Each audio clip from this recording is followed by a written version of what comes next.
तिवाचालं पङ्गुं लङ्घयते गिरिं यत्कृपातमहं वन्दे परमानन्दमाधवं ज्ञानानन्दमयं देवं निर्मलस्फटिकाकृतिम् आधारं सर्वविद्यानां हयग्रीवमुपास्महे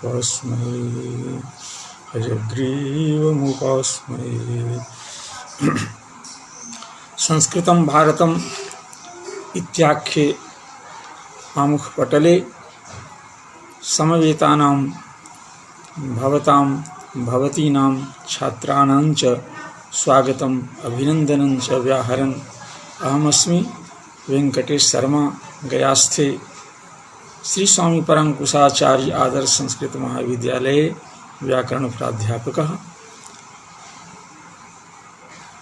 मित्रों, हम लोग सिद्धांत कौमुदी के कारक प्रकरण को विषय बनाकर अपना स्वाध्याय चला रहे हैं, स्वाध्याय में प्रवृत्त हैं। अभी कल हम लोगों ने कर्तृकर्मणोः कृति इस सूत्र तक स्वाध्याय किया है, जो षष्ठ्यर्थ निर्वचन के लिए प्रवर्तित है। आज हम उभय प्राप्तौ कर्मणि यहाँ से स्वाध्याय प्रारंभ करने के लिए प्रवृत्तोन्मुख हैं। तो आए, उभय प्राप्तौ कर्मणि इस सूत्र में दो पद हैं, दोनों ही सप्तम्यंत हैं। उभय प्राप्तौ समस्त सप्तम्यंत और कर्मणि सप्तम्यंत, कर्मण शब्द के सप्तमी के वचन। यहाँ भी षष्ठी शेषे से षष्ठी का अनुवर्तन है। अनभिहिते का भी अधिकार है।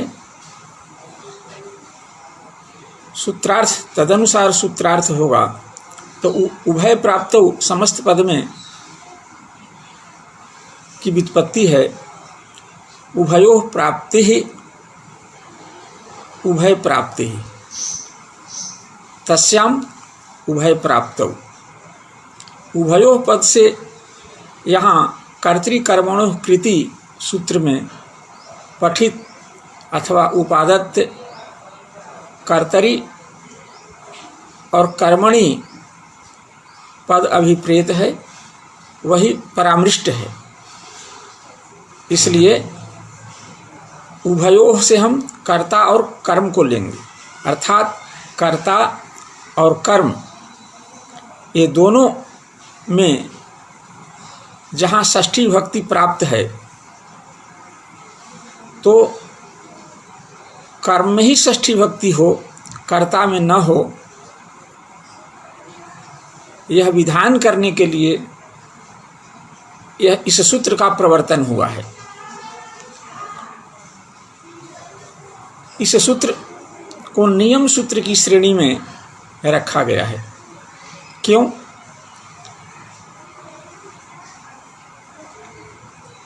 कि कर्तृकर्मणोः कृति से कर्ता और कर्म दोनों अर्थ में कृत प्रत्यांत क्रियापद के योग में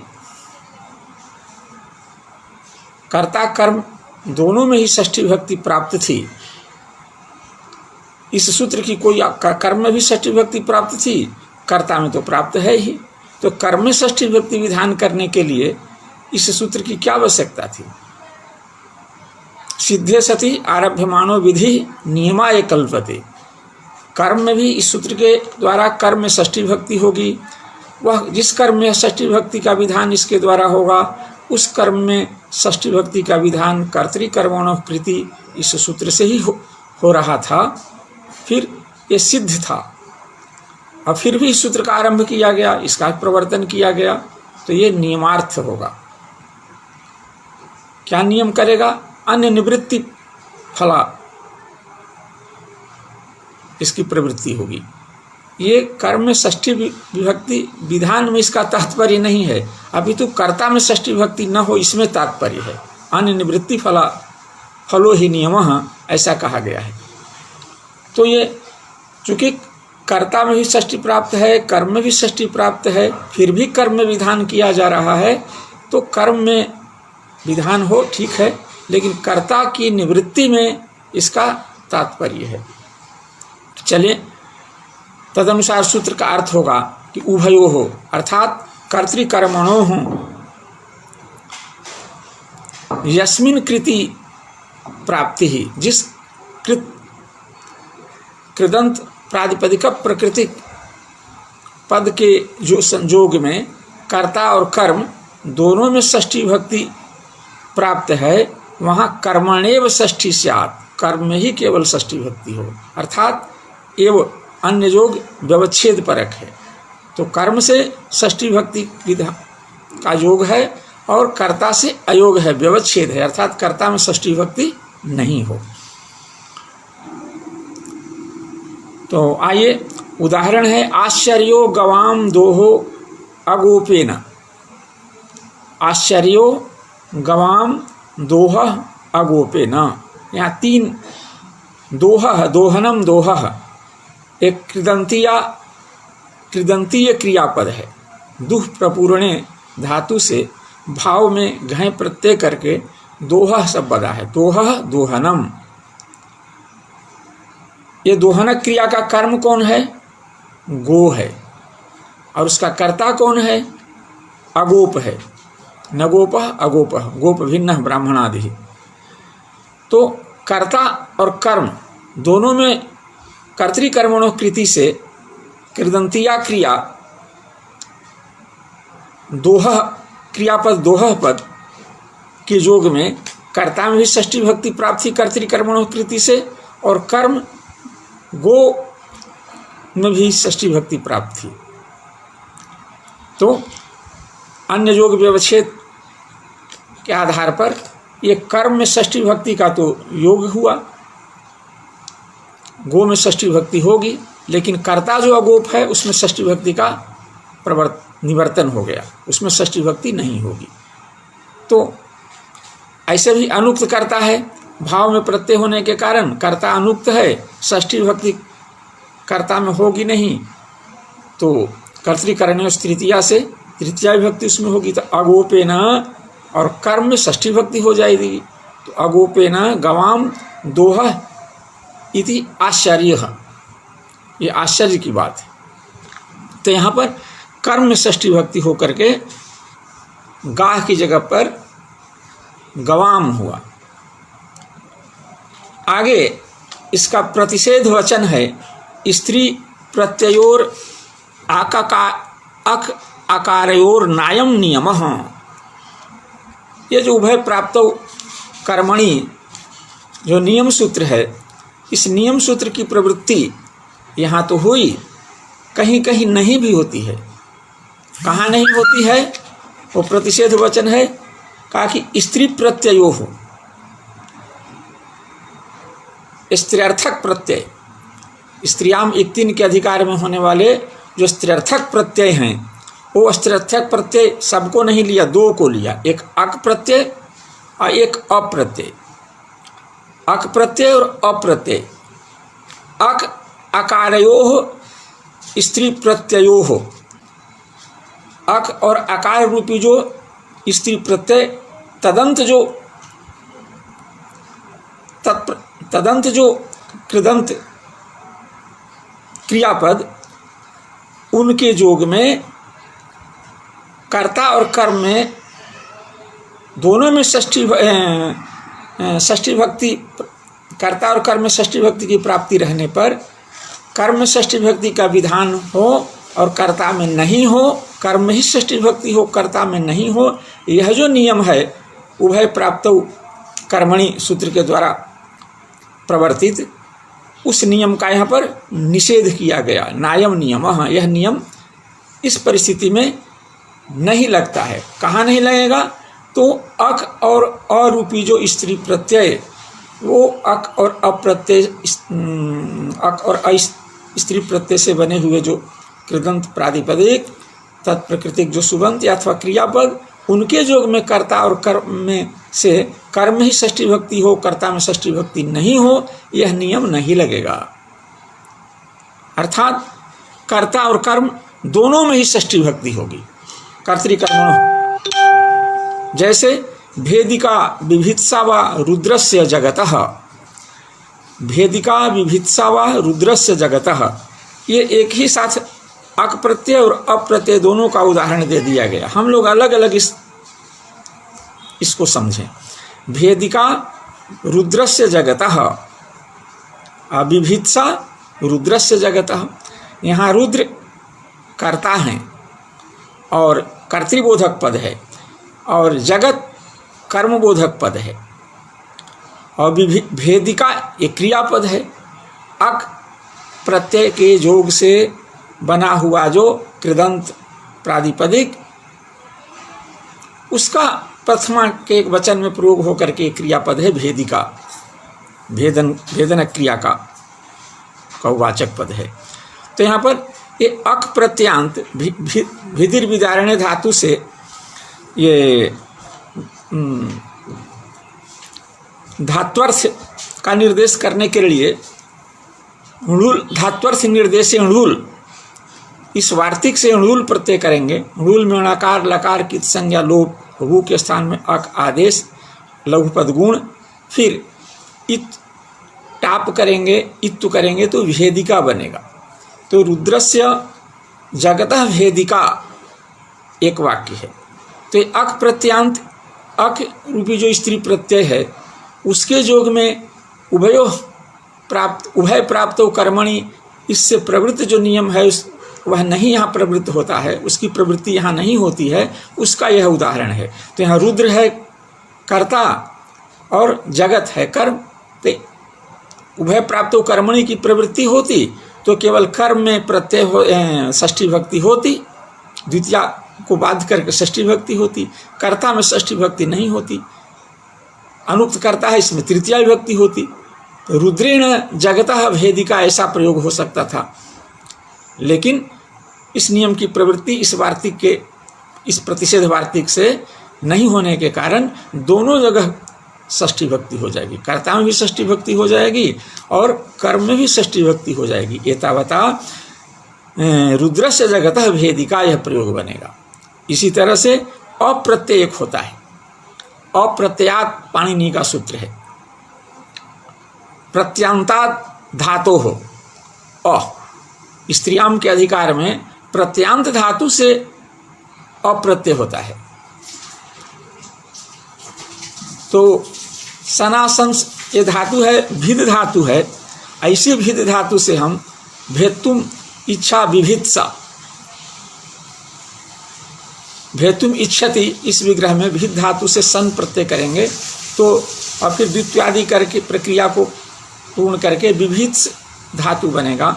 और विभित्स धातु ये प्रत्यांत धातु है, सनातनता धातु से धातु संज्ञा होकर के, लेकिन कैसा है, अप्रत्यांत धातु है। तो अप्रत्यांत धातु से अप्रत्यात सूत्र से अप्रत्यय हुआ, प्रत्यांतात धातु अप्रत्ययो भवति, अप्रत्यय होकर विभित्सा, फिर स्त्रीत्व विवक्षा में स्त्रियाम के अधिकार में, इसलिए स्त्री बोधक है, टाप हो जाएगा तो विभित्सा बना। अब अप्रत्यय रूप जो अरूपी जो स्त्री प्रत्यय, उससे बना हुआ जो ये क्रियापद है, इसके योग में उभय प्राप्त कर्मणि इस नियम की प्रवृत्ति नहीं होती है। एतावता कर्ता और कर्म दोनों में षष्ठी भक्ति होगी।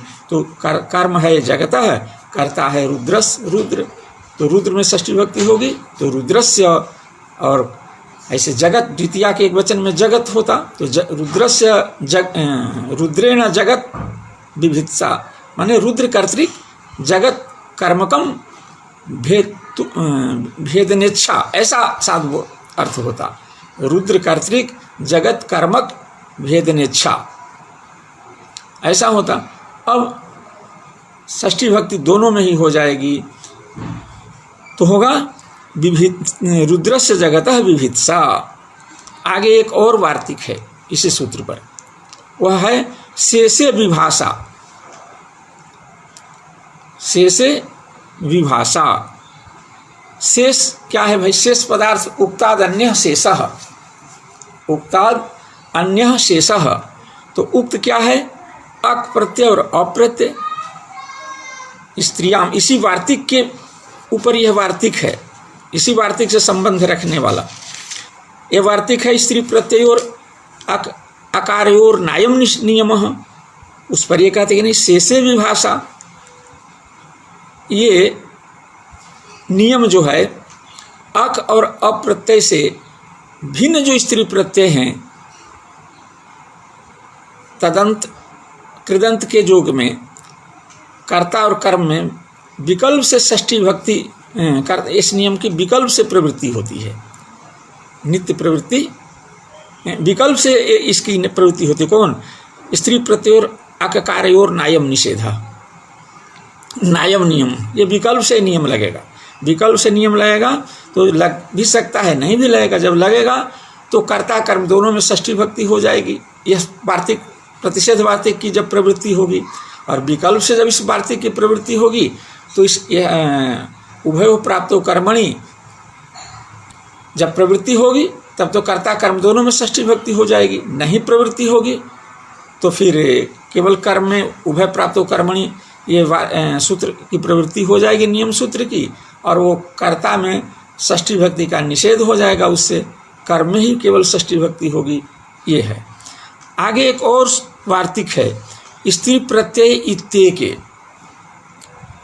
कहते हैं कि स्त्री प्रत्यय पर में रहने पर ही इस नियम की प्रवृत्ति होती है।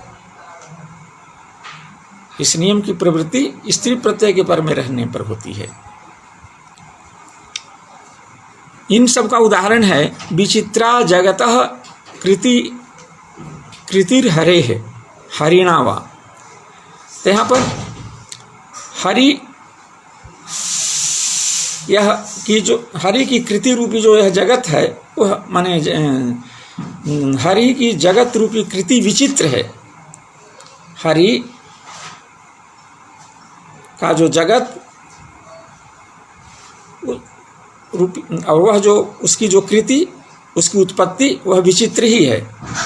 यहाँ हरि करता है, जगत कर्म है, और कृति ये स्त्रियाम एक तीन प्रत्यय होकर के कृति बना, तो ये स्त्री प्रत्यय है। तो स्त्री प्रत्यय इत्ते के शेषे विभाषा,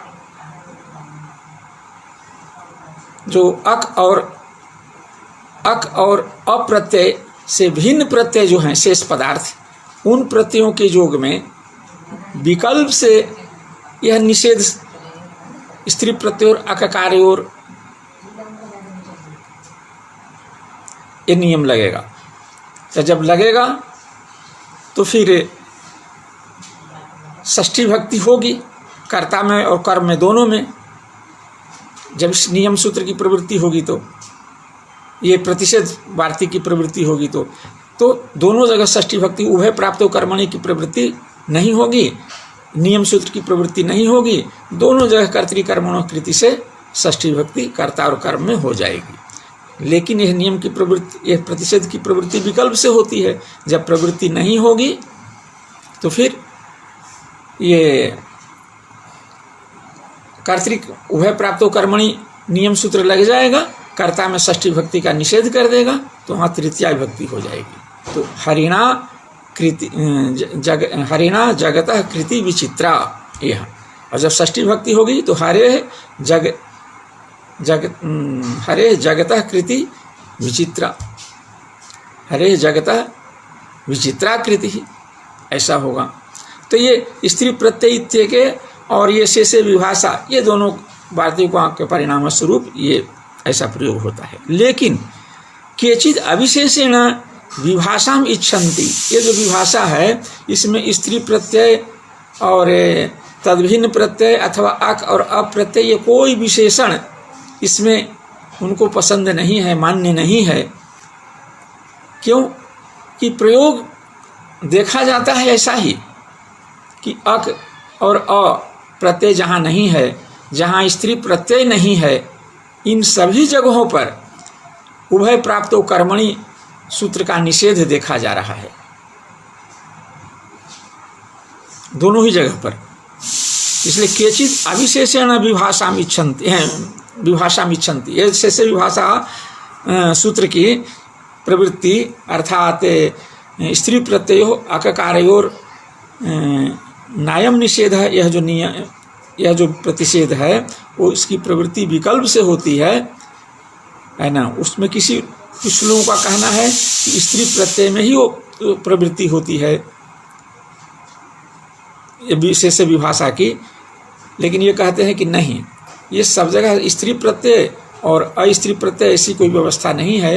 ये प्रतिषेध शेष विभाषा वार्तिक सब जगह लगता है और तदनुसार ये जो है अककार्य और नायम नियमः, यह विकल्प से इस नियम की प्रवृत्ति होती है। अर्थात उभय प्राप्त कर्मणि, यह जो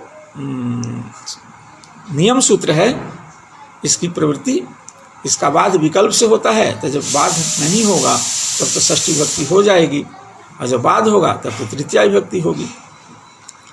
उदाहरण देते हैं क्यों, कैसे, इसमें क्या प्रमाण है।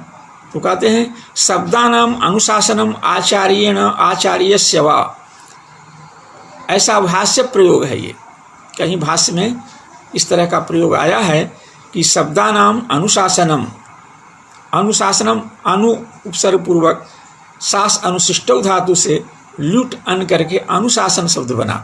ये स्त्री प्रत्यय लुट प्रत्यय नहीं है, तो अस्त्री प्रत्यय के योग से बना हुआ जो अनुशासन, यह कृत प्रत्यय कृदंत प्रयोग है। इसके योग में ये शब्दानाम, यह जो कर्म है इसमें कर्म में भी षष्ठी भक्ति हो रही है, और इसका कर्ता जो है कौन, आचार्य, उसमें भी षष्ठी भक्ति हो रही है। अर्थात उभय प्राप्तो कर्मणि, इस नियम की प्रवृत्ति पाक्षिक हो रही है, प्रवृत्ति हो रही है। तो आचार्यस्य शब्दानाम अनुशासनम, और जब केवल इतना ही होगा, वैकल्पिक प्रवृत्ति होती है, और नहीं तो भी आचार्येण जब प्रवृत्ति हो जाएगी तो आचार्य में तृतीया विभक्ति, कर्ता में तृतीया विभक्ति नहीं होगी, केवल कर्म में तृतीय विभक्ति होगी। शब्दानाम में केवल कर्म में षष्ठी विभक्ति होगी, कर्ता में षष्ठी विभक्ति नहीं होगी। उभय प्राप्तो कर्मणि निषेध लग जाएगा, प्राप्त दोनों में ही है। आचार्य में भी कर्तृकर्मणो कृति, आचार्य में भी षष्ठी विभक्ति प्राप्त है और कर्तृकर्मणो कृति से, और शब्द जो कर्म है अनुशासन क्रिया का, उसमें भी षष्ठी विभक्ति प्राप्त है। दोनों ही जगह षष्ठी विभक्ति प्राप्त है। अब दोनों जगह प्राप्त होने पर उभय प्राप्तो कर्मणि, यह निषेध नियम सूत्र लगेगा कि दोनों जगह जहाँ प्राप्त हो कृत प्रत्यय के पर में रहने पर, तो वहाँ पर कर्म में ही षष्ठी विभक्ति हो, यानी कर्ता में नहीं हो। इस पर नियम बना, उसका प्रतिषेध वचन बना कि नहीं, स्त्री प्रत्यय अक और अरूपी जो स्त्री प्रत्यय उससे बने हुए जो कृदंत क्रियापद, उनके योग में इस वार्तिक का, इस नियम का प्रवर्तन नहीं होता है, तो उसका विकल्प विधान उसमें किया। तो विकल्प विधान में स्त्री प्रत्यय, उससे भिन्न स्त्री प्रत्यय विकल्प के विधान की चर्चा चल रही थी, कहा कि वो प्रतिबंध नहीं रहेगा, चाहे स्त्री प्रत्यय हो अथवा अस्त्री प्रत्यय हो, कृदंत होना चाहिए, केवल कृदंत होना चाहिए। तो ये विकल्प से इस नियम की प्रवृत्ति होगी, किसकी, ये उभय प्राप्तो कर्मणि की। जब प्रवृत्ति होगी तो कर्म में षष्ठी विभक्ति होगी, कर्ता में षष्ठी विभक्ति नहीं होगी, तृतीया विभक्ति होगी। और जब प्रवृत्ति नहीं होगी तो कर्ता कर्म दोनों जगह षष्ठी विभक्ति होगी। तो आचार्याणाम, आचार्य जो कर्ता हैं उनसे भी षष्ठी विभक्ति होगी, तद्बोधक पद से भी षष्ठी विभक्ति होगी। तो आचार्याणाम शब्दानाम अनुशासनम, ऐसा होगा। और जब नियम की प्रवृत्ति हो जाएगी तो कर्ता में षष्ठी विभक्ति नहीं होगी, केवल कर्म में षष्ठी विभक्ति होगी। तो और कर्ता में तृतीया विभक्ति हो जाएगी अनुक्त कर्ता में, तो आचार्येण शब्दानाम अनुशासनम, ऐसा ही प्रयोग होगा। तो शब्दानाम कर्म में षष्ठी विभक्ति होगी और आचार्य कर्ता में षष्ठी विभक्ति नहीं होगी। तो विकल्प से ये निषेध होता है नियम सूत्र का, और वो निषेध का निमित्त स्त्री प्रत्यय, कोई भी स्त्री प्रत्यय नहीं होता है, वो केवल कृदंत होना चाहिए। अंततः बात यही आती है। आगे हम पढ़ेंगे अक्तस्य च वर्तमाने, यह सूत्र है। यह भी विशेष सूत्र है। ये कृत, संपूर्ण कृत प्रत्यय को निमित्त बनाकर के इस सूत्र की प्रवृत्ति नहीं हो रही है। ये बिल्कुल एक खास प्रत्यय अक्तः प्रत्यय है, उस प्रत्यय को निमित्त बना करके, और वह भी अक्तः प्रत्यय कई अर्थों में होता है। वर्तमान कालिक क्रिया के वाचक धातु से होने वाला जो अक्तः प्रत्यय है, उसी के तत्प्रत्यांत के जोग में षष्ठी भक्ति से संबंधित यह सूत्र है। समझें इसको। अक्तस्य च वर्तमाने, अक्तस्य षष्ठ्यंत पद है, च अव्यय है, वर्तमाने सप्तम्यंत है। तो वर्तमाने अक्तस्य, यह भी सूत्र संपूर्ण नहीं है। इस सूत्र से हम सूत्रार्थ तक नहीं पहुंच सकते इतने मात्र पदों से इसलिए हम अनुवर्तन करेंगे। तो से षष्ठी से षष्ठी, षष्ठी से षष्ठी पद का अनुवर्तन होगा। तो सूत्र का अर्थ होगा वर्तमानार्थस्य अक्तस्य, यहाँ वर्तमाने जो सप्तम अंत है उसका षष्ठंतत्व न भी परिणाम कर लेंगे, क्योंकि वो अक्तस्य में विशेषण है। तो वर्तमानार्थस्य अक्तस्य, ये अक्तः प्रत्यय है। भूते के अधिकार में आमतौर पर निष्ठा सूत्र से अक्तः प्रत्यय होता है। सकर्मक धातु से कर्ता और कर्म में, और अकर्मक धातु से कर्ता और भाव में, भूते के अधिकार में। लेकिन ये एक सूत्र है मति बुद्धि पूजार्थे भ्यस्य, उससे वर्तमान कालिक क्रिया के वाचक धातु से ही, जब क्रिया वर्तमान में ही हो रही हो, वर्तमान कालिक क्रिया का धातु वाचक हो, तो वहाँ पर अक्तः प्रत्यय होता है। मति बुद्धि पूजार्थे भ्यस्य से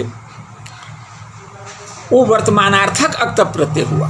तो वर्तमानार्थक अक्तः प्रत्यय ग्रहण तदंतस्य ग्रहणम से तदंत विधि कर लेंगे। तो वर्तमानार्थक अक्तः प्रत्यांत जो कृदंत पद बनेगा, या कोई भी क्रियापद बनेगा, क्रियापद जो बनेगा, उसके जोग में षष्ठी भक्ति होती है। राज्ञाम मतः, वो जो अक्तः प्रत्यय विधायक सूत्र है मति बुद्धि पूजार्थे भ्यश्च, वो मत्यर्थक मन इच्छार्थक धातु से अक्तः प्रत्यय का विधान करता है, बुद्ध्यर्थक धातु से करता है, और पूजार्थक धातु से करता है। जब हम इच्छार्थक धातु मन धातु से करेंगे, मन धातु को इच्छार्थक मान करके, तो मतः बनेगा। अब बुद्ध धातु से करेंगे तो बुद्धः बनेगा, और पूज धातु से करेंगे तो पूजितः बनेगा। तो ये वर्तमानार्थक अक्तः प्रत्यय से बने हुए एक कृदंत प्रयोग हैं। इनके योग में षष्ठी भक्ति का विधान करने के लिए इस सूत्र की प्रवृत्ति हुई है। और यह षष्ठी भक्ति होती है कर्ता अर्थ में। ये अक्तः प्रत्यय जो हुआ वो कर्ता अर्थ में हुआ।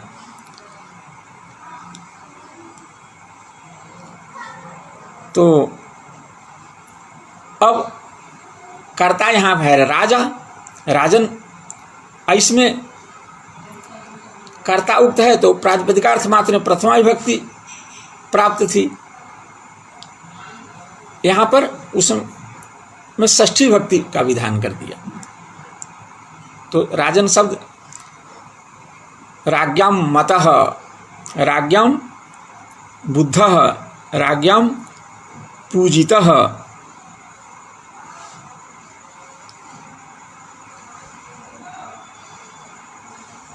इस तरह से प्रयोग बना।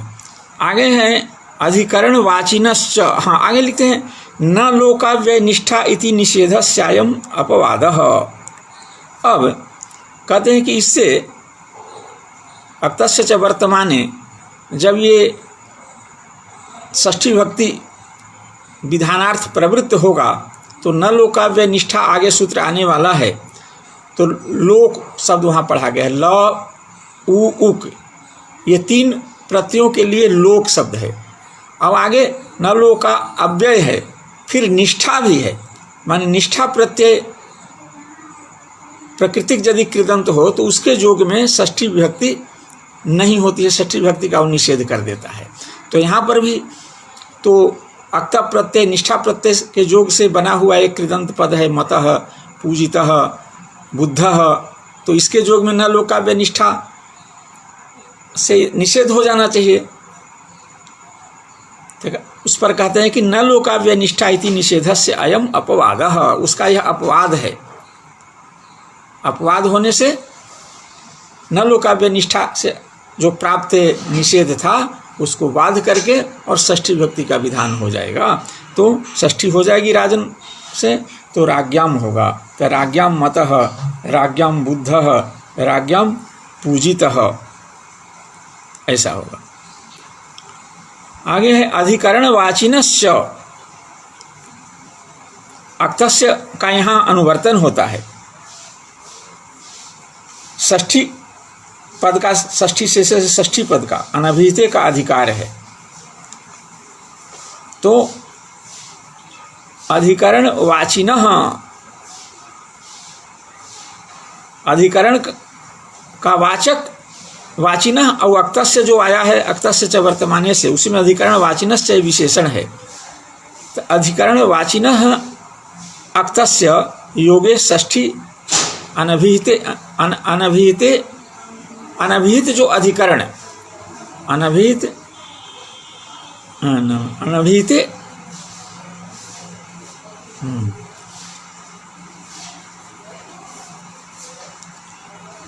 अधिकरण वाचिनस्य, अधिकरण वाचिनः षष्ठ्यंत है, च अव्यय है, अक्तस्य का अनुवर्तन आया है, उसी अक्तस्य में ये विशेषण है।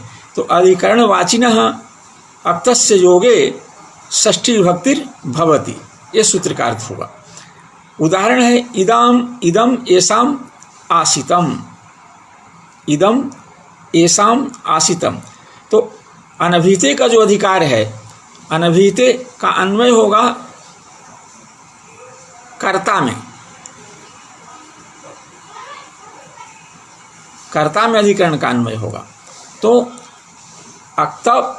अधिकरणवाची अक्त प्रत्यांत कृदंतिया क्रियापद का जब संयोग होगा तो कर्ता में षष्ठी विभक्ति होगी, कर्ता में षष्ठी विभक्ति होगी। कर्तरी, कर्मणों कृति से कर्तरी आएगा, कर्मणः नहीं आएगा।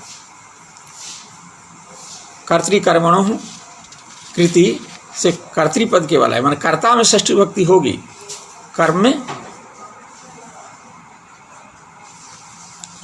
तो इदम एसाम आसितम, तो आसितम आस उपवेशने धातु से अधिकरण अर्थ में अक्त प्रत्यय होकर के बना है आसितम। आस्यते अस्मिन इति आसितम, आस्यते अस्मिन इति आसितम। अब अधिकरणवाची अक्त प्रत्यय से बना हुआ कृदंत है आसित, उसके जोग में एतत् जो कर्तावाचक पद है उसमें षष्ठी विभक्ति हो जाएगी, तो एसाम हो जाएगा बहुवचन, इदम एसाम आसितम। आगे सहितम, ऐसे तृतीया विभक्ति होती, यह भी ही इदम आसितम। इन्होंने भगवान श्री कृष्ण यहाँ बैठे थे, या कोई व्यक्ति यहाँ बैठा था, जिस व्यक्ति के लिए कह रहे हैं वो व्यक्ति यहाँ बैठा था, तो इदम एसाम आसितम। इसी तरह से सहितम, इदम एसाम सहितम, सह्यते अस्मिन इति सहितम। सिंह स्वप्ने धातु से अधिकरण अर्थ में अक्त प्रत्यय होने पर गुण आदेश होकर के इट का आगम होकर के सहितम बनता है। ये अधिकरणवाची अक्त प्रत्यय के जोग से बना हुआ कृदंत है। इसके जोग में अनभिहित कर्ता में षष्ठी विभक्ति हो जाएगी। तो इदम येषाम सहितम। इस तरह से इदम येषाम गतम, ये भी गम्यते अस्मिन इति गतम, इनके द्वारा इस मार्ग से जाना हुआ था, इस मार्ग से वो गए थे।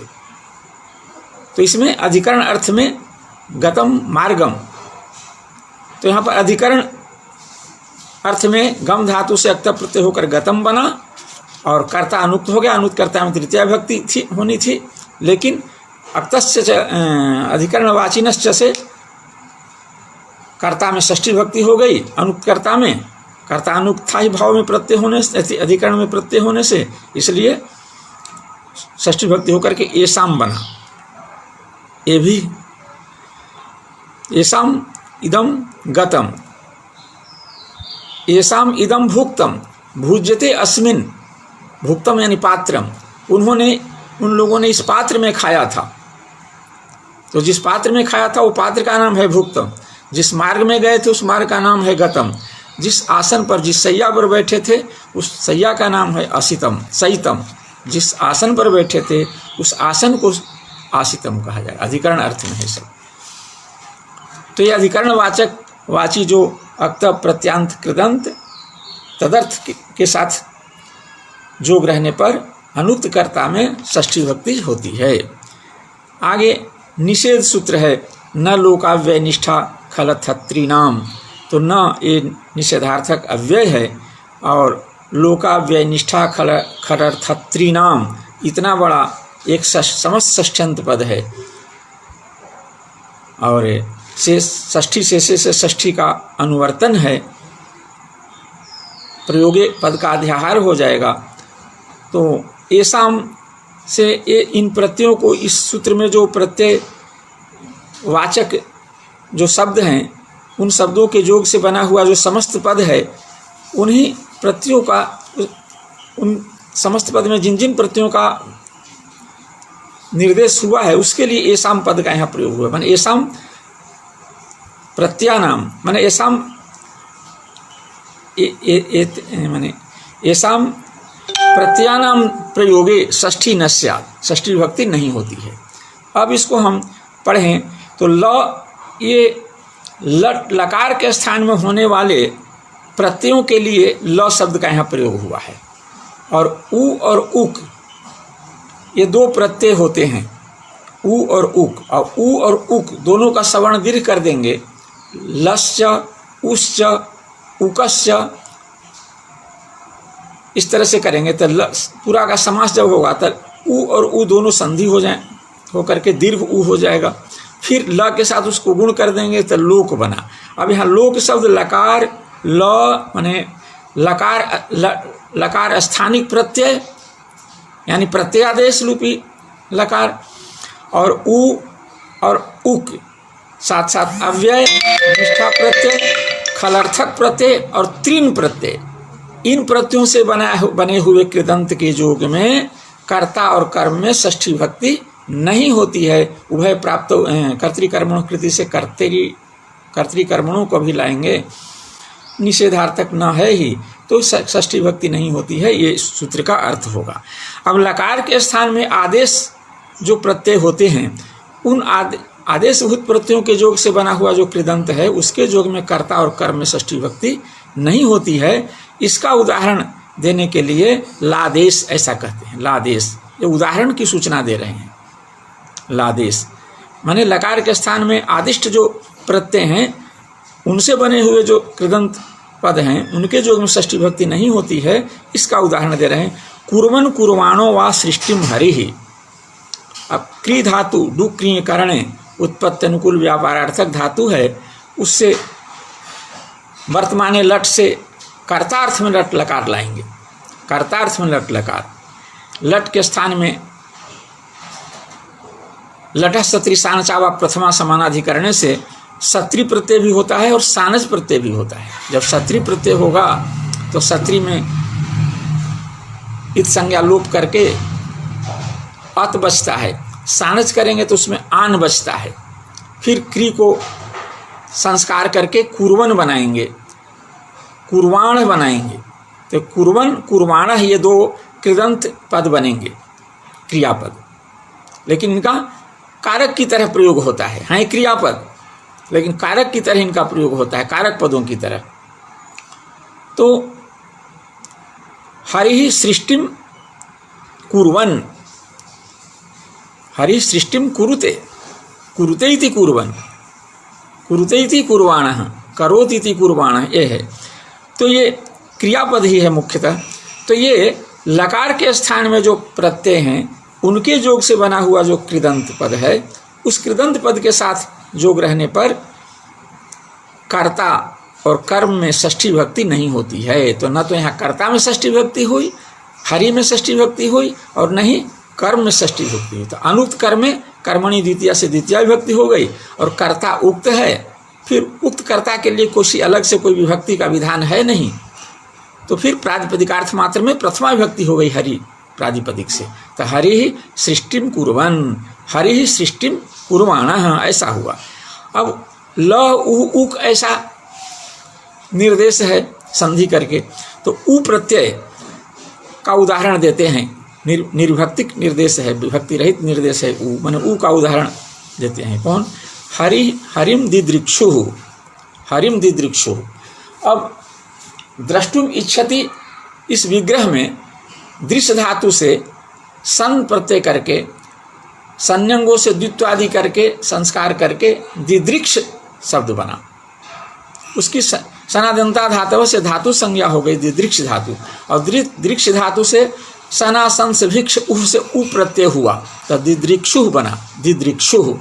अब ये उ प्रत्यांत प्राकृतिक सुबंत है दिदृक्षु, उ प्रत्यय हो अंत में, जिसके ऐसा जो कृदंत धातु से बना है, तो कृत उसको होने वाला प्रत्यय को कृत प्रत्यय कहेंगे। उस कृत प्रत्यय के योग से बना हुआ जो प्रातिपदिक है, कारक पद है, वो कृदंत कहलाएगा।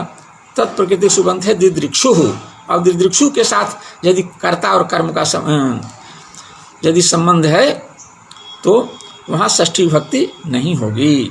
अब दिदृक्षु में हरिम दिदृक्षु, यहाँ पर कर्म है, हरि के दर्शन की इच्छा रखने वाला, हरि के दर्शन की इच्छा रखने वाला, द्रष्टुम इच्छति दिदृक्षति, दिदृक्षति इति दिदृक्षु। दर्शन क्रिया का इच्छुक जो करता है वह, तो ये दिदृक्षु कर्तृबोधक पद है, ये हरि उसका कर्म है। यहाँ कर्मणि, यहाँ पर षष्ठी विभक्ति प्राप्त थी, अनुक्त कर्म है, अनुक्त कर्म में षष्ठी विभक्ति प्राप्ति कर्तृकर्मणो प्रीति से, ये न लोकाव्य निष्ठा खलथत्री नाम से निषेध हो गया, तो अनुक्त कर्म में द्वितीय विभक्ति हो गई, और कर्ता तो उक्त हो गया प्रत्यय के द्वारा, तो उक्त कर्ता में प्रातिपदिकार्थ में प्रथमा विभक्ति हो गई है, उ प्रत्यय के द्वारा उक्त हो गया है कर्ता। आगे है उ माने उ हो अंत में जिसके, तो इष्णुच प्रत्यय भी एक होता है, उसके अंत में भी इष्णु बचता है। अलंकृ इत्यादि धातु है, उससे इष्णुच प्रत्यय होता है। अलंग उपद क्री धातु से इष्णुच प्रत्यय करके करिष्णुर बनता है, करिष्णुर। तो अब करिष्णुर विष्णु माने विष्णु को अलंकार करने के लिए इच्छुक, जो भगवान विष्णु को अलंकृत अलंकार करना चाहता है, उस व्यक्ति के लिए अलंकरिष्णु शब्द है। तो हरिम अलंकरिष्णु हूँ, ये अलंकरिष्णु जो वर्णा उकारांत जो कृदंत पद है, कृदंत शब्द है, उसके योग में उसके प्रयोग रहने पर, जो कृत प्रत्यय के प्रयोग रहने पर जो कर्म में षष्ठी विभक्ति प्राप्त थी, उसका ये निषेध कर दिया। निषेध कर देने से कर्म में षष्ठी नहीं होगी, अनुक्त कर्म में द्वितीय विभक्ति हो जाएगी। और ये करिष्णु, ये तो कर्तृबोधक पद है, ये उ प्रत्यय के द्वारा कर्ता उक्त हो गया है, तो यहाँ पर ये प्रातिपदिकार्थ मात्र में प्रथमा विभक्ति होगी। तो विष्णु हरिम अलंकरिष्णु हूँ, ऐसा प्रयोग होगा। अब उक प्रत्यय का प्रत्यांत जो कृदंत है, उसके योग में भी कर्ता या कर्म में षष्ठी विभक्ति नहीं होती है, इसका उदाहरण देते हैं, दैत्यान घातुको हरिहि। हरिहि ये कर्ता है, दैत्य कर्म है, और घातुकः यह हन धातु से उकय प्रत्यय करके बना हुआ ये है पद, कृदंत पद है। घातुकः हन धातु से उकय प्रत्यय हुआ, और हन के हकार को घकार आदेश हुआ, उकय में अकार की इत संज्ञा होने से ऊर्ध्वा वृद्धि हो जाती है, और हन के नकार के स्थान में भी तकार आदेश हो जाता है, तो घातुक बनता है। स्वादुत्पत्ति करके घातुकः बनता है। तो हरि दैत्यान घातुकः, हरि दैत्य को मारने में क्या है, तच्छील तद्धर्म तत्साधुकारीषु सूत्र है। आक्वेश तच्छील तद्धर्म साधुकारीषु, माने उनका स्वभाव है दैत्यों को मारने का। तच्छील उनका धर्म है दैत्यों का मारना, ये तद्धर्म हुआ।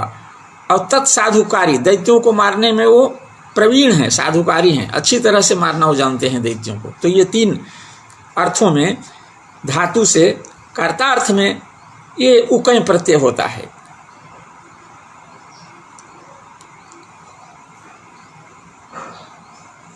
इसके अधिकार में ये उकय प्रत्यय होता है। लस पत पद आस्था भू वृष हन कम गम सम, इन धातुओं से संभ्य श्रिभ्य उकय। लस पत पद आस्था भू वृष हन कम गम श्रिभ्य उकय से उकय प्रत्यय होता है। कि कब होता है, किस परिस्थिति में होता है, तो जब तच्छील तद्धर्म और साधुकारी अर्थ गम्यमान हो।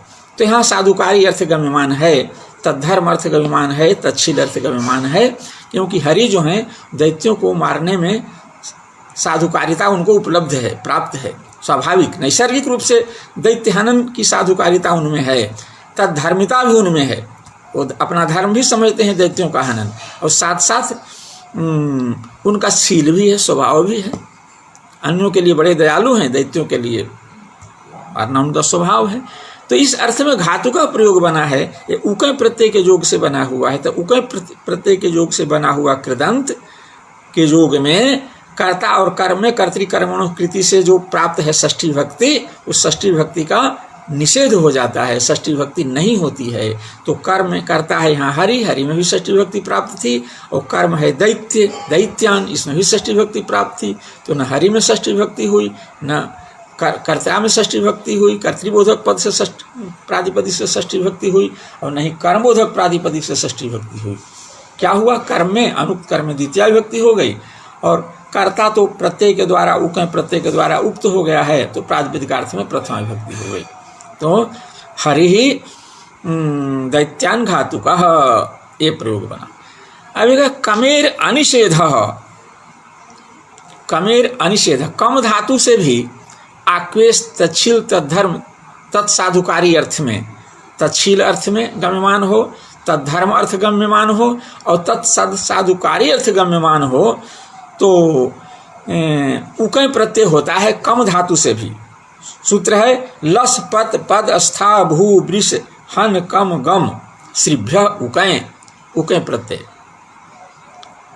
कम धातु से उकय प्रत्यय होकर के कामुकः, कमुकांत धातु है, कामुकः बना। लक्ष्म्या कामुकः हरि, एक कामुक कृदंती प्रयोग है। भगवान का स्वभाव है लक्ष्मी की कामना करना, भगवान का धर्म है लक्ष्मी को अपनाना, लक्ष्मी की इच्छा करना, और उसमें उनको साधुकारिता भी प्राप्त है, कैसे लक्ष्मी को हम अपना लें। तो ये इस अर्थ में कामुकः उकय प्रत्यांत शब्द बना हुआ है। यहाँ भी क्या कहते हैं, वो है प्राप्त कर्तृकर्म कृति से प्राप्त जो षष्ठी भक्ति है कर्ता और कर्म में, उसका न लोकव्य निष्ठा खल थत्री नाम से निषेध प्राप्त हुआ, और उसका प्रतिषेध हो गया कमेर अनिषेध, न लोकव्य निष्ठा खल थत्री नाम से जो उकय प्रत्यांत कृदंत के योग में जो कर्ता कर्म में प्राप्त षष्ठी भक्ति का निषेध होता है, वह यहाँ नहीं हो। कम धातु से बने हुए उकय प्रत्यांत पद के योग में नहीं हो, तो यहाँ नहीं होगा, अर्थात कर्म में षष्ठी भक्ति हो जाएगी। तो लक्ष्म्या कामुकः हरिः, ऐसा होगा। कर्ता में षष्ठी भक्ति इसलिए नहीं प्राप्त ही नहीं है। क्यों नहीं प्राप्त है कि उकय प्रत्यय के द्वारा कर्तार्थ उक्त हो गया है। अब उकय प्रत्यय को तो हटाया नहीं जा सकता है, इसलिए उक्त कर्ता में प्रातिपदिकार्थ मात्र में प्रथमा विभक्ति हो गई। यहाँ कर्तृ कर्मणो कृति से कर्ता में षष्ठी भक्ति प्राप्त ही नहीं थी।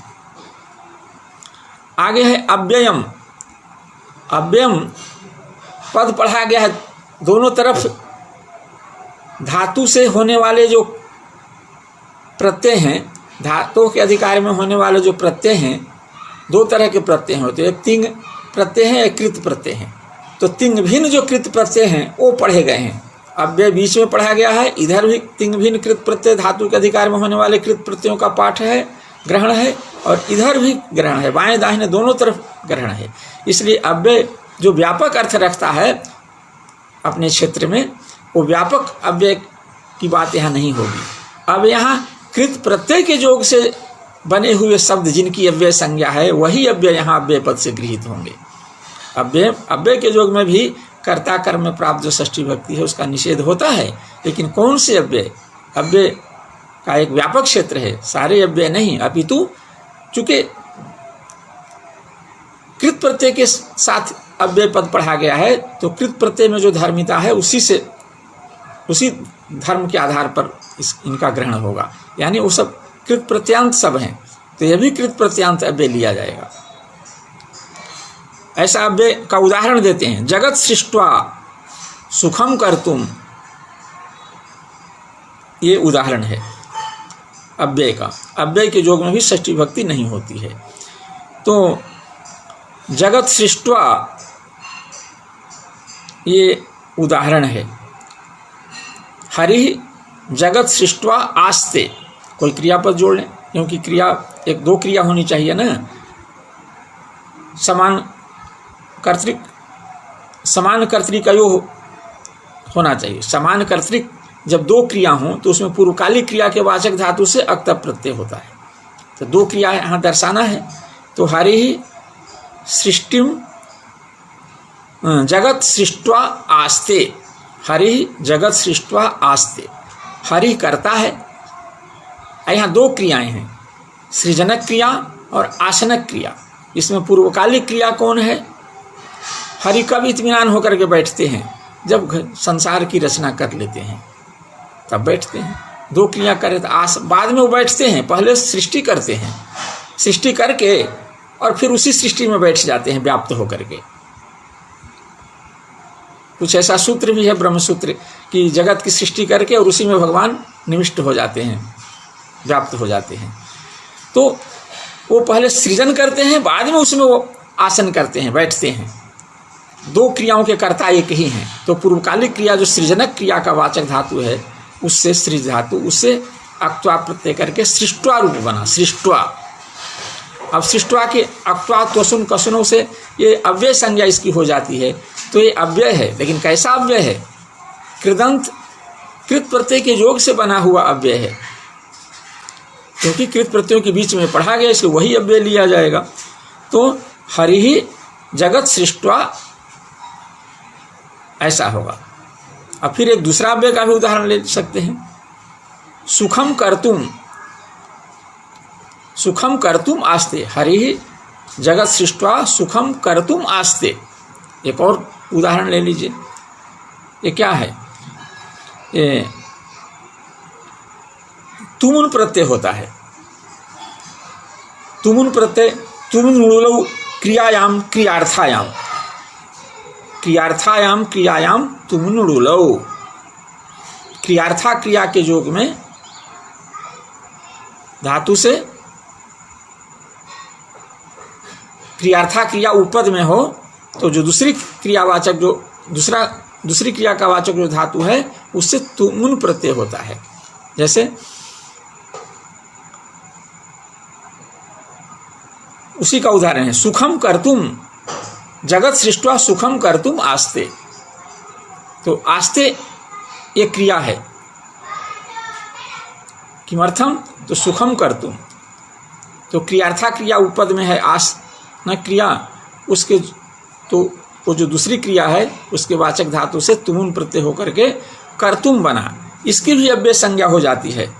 आक्ता अक्ता तोसुन कसुनौ, और एक सूत्र है तुम कृन्मे जंतः, कृन्मे जंतः ये मकारांत है, कृदंत है, इसलिए इसकी अव्यय संज्ञा हो जाती है, तो यह भी अव्यय है। इस एक कृदंतीय अव्यय है, इसके जोग में भी जो षष्ठी भक्ति प्राप्त थी उसका निषेध होता है। तो हरि कर्ता है, जगत भी, जगत कर्म है, सुख कर्म है ना, और एक कर्तुम क्रिया है। इसके जोग में जो षष्ठी भक्ति प्राप्त है सुखम में, जगत में, और षष्ठी भक्ति का यहाँ नलो का व्यनिष्ठा खलत छत्री नाम से निषेध हो जाएगा।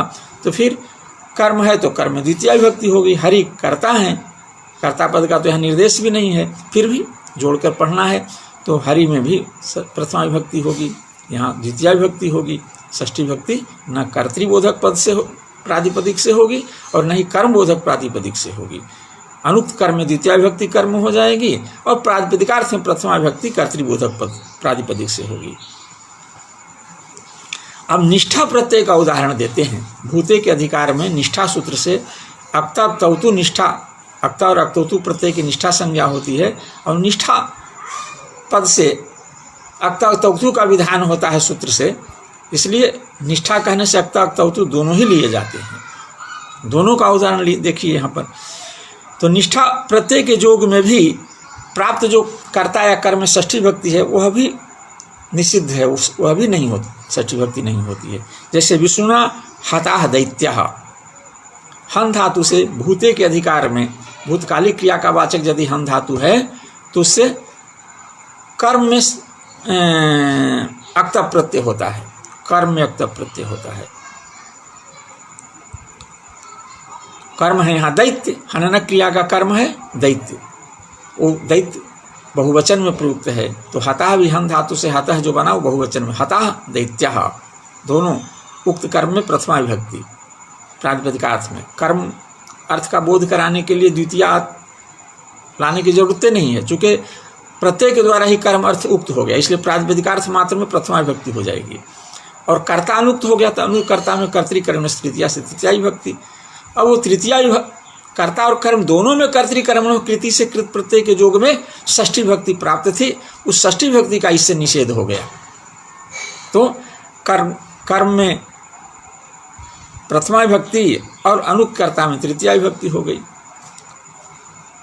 तो कर्म में तो यहाँ षष्ठी भक्ति प्राप्त ही नहीं थी, कर्ता में षष्ठी भक्ति प्राप्त थी। कर्म तो चूंकि हन अक्ता प्रत्यय के द्वारा उक्त हो गया है, तो उक्त कर्म में चूँकि षष्ठ्यर्थ कर्म ही न होता, वो कर्म अर्थ को देने के लिए अक्ता प्रत्यय यहाँ तैयार है, इसलिए अलग से यहाँ पर प्राप्त नहीं थी। प्राप्त थी षष्ठी भक्ति कर्तृबोधक पद विष्णु प्रातिपदिक से, तृतीयांत की जगह पर षष्ठ्यंत प्रयोग संभावित था, जिसका ये निषेध हो गया।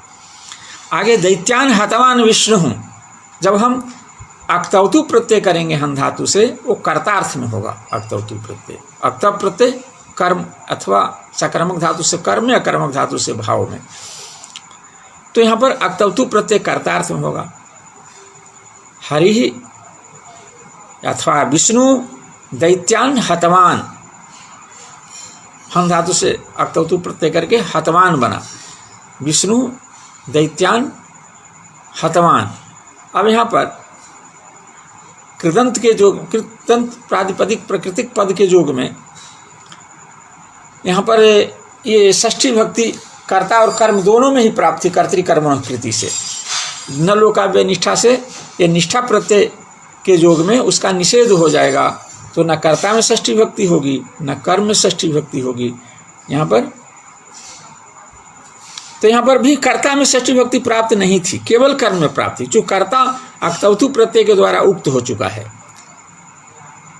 केवल कर्म में षष्ठी अनुक्त, कर्ता अनुक्त है तो कर्म अनुक्त है, इसलिए अनुक्त कर्म में द्वितीय विभक्ति प्राप्त, द्वितीय विभक्ति हुई है, उसके जगह पर षष्ठी भक्ति प्राप्त थी, जिसका निषेध इसने किया।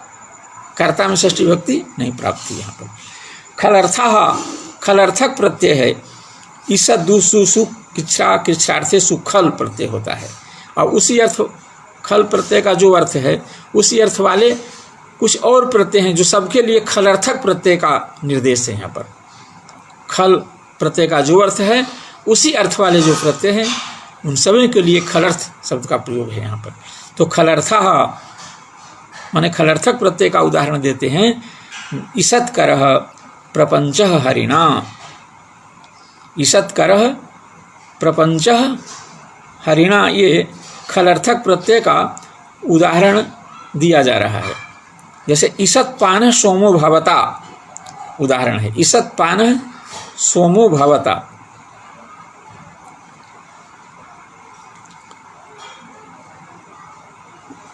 यहाँ तो ईषत्करः है, ईषत्करः वो तो तीन सानज का उदाहरण है। सोमम पानः, ईषत्करः एक क्री धातु से, ईषत उपपद में रहने पर क्री धातु से खल प्रत्यय, खल में अमात्र शिष्य बचता है, क्री को गुण रपर करके करह बना, ईषत्करः बना। तो ये खलर्थक प्रत्यय से बना हुआ ईषत्करः जो है, इसके जोग में प्रपंच जो कर्म है उसमें षष्ठी विभक्ति प्राप्त थी अनुक्त कर्म में, और उसको बाध करके ये निषेध कर दिया, तो षष्ठी विभक्ति नहीं हुई, प्रथमा विभक्ति ही रह गई। कर्ता अनुक्त है, कर्म प्रत्यय कर्ता अनुक्त है, इसलिए अनुक्त कर्ता में तृतीया विभक्ति हो गई। त्रीन इति प्रत्याहारः, अब एक त्रीन खलर्थ त्रीनाम, अंत में त्रि है, त्रीन है, त्रीन प्रत्यय। तो त्रीन प्रत्यय के योग में भी यदि सीधा इसका अर्थ लिया जाता कि त्रीन प्रत्यय के योग में भी निषेध होता है, तो त्रीन प्रत्यय के योग में भी निषेध होता है, तब तो ईषत्पानः सोमो, तो ईषत्पानः सोमः भवता, यहाँ ईषत्पानः में तो त्रीन प्रत्यय नहीं है, लेकिन इसके जोग में तो षष्ठी भक्ति का निषेध हो गया है। तो त्रीन प्रत्यय से ये त्रीन प्रत्याहार है, जो 10 या 11 सूत्रों के में लटः सत्री सानचा व प्रथमा समानाधिकरणे के सत्री का त्रि, और फिर एक त्रीन सूत्र है, ये त्रीन सूत्र का त्रि, ये सबको मिला करके इस बीच में जो 10 या 11 सूत्र आते हैं, उन 10-11 सूत्रों के 11 सूत्र लटः सत्री सानचा व प्रथमा समानाधिकरणे के सत्री के त्रि से लेकर और तीन के न से एक त्रीन प्रत्याहार बना है। वो त्रीन प्रत्याहार ये 10 सूत्रों से जो प्रत्यय विधान होते हैं उन सबों का बोधक है त्रीन पद। उन प्रत्ययों के योग में कर्ता या कर्म में, अनुक्त कर्म में या कर्ता में प्राप्त जो षष्ठी भक्ति है उसका निषेध यह सूत्र करता है। यही त्रीन प्रत्यय से यह कहा कि त्रीन इति प्रत्याहारः, कैसा प्रत्याहार है? प्रत्याहार का तो एक नियम है, आदिरंतेन सहेता, अंत इत संज्ञक के सहित आदि,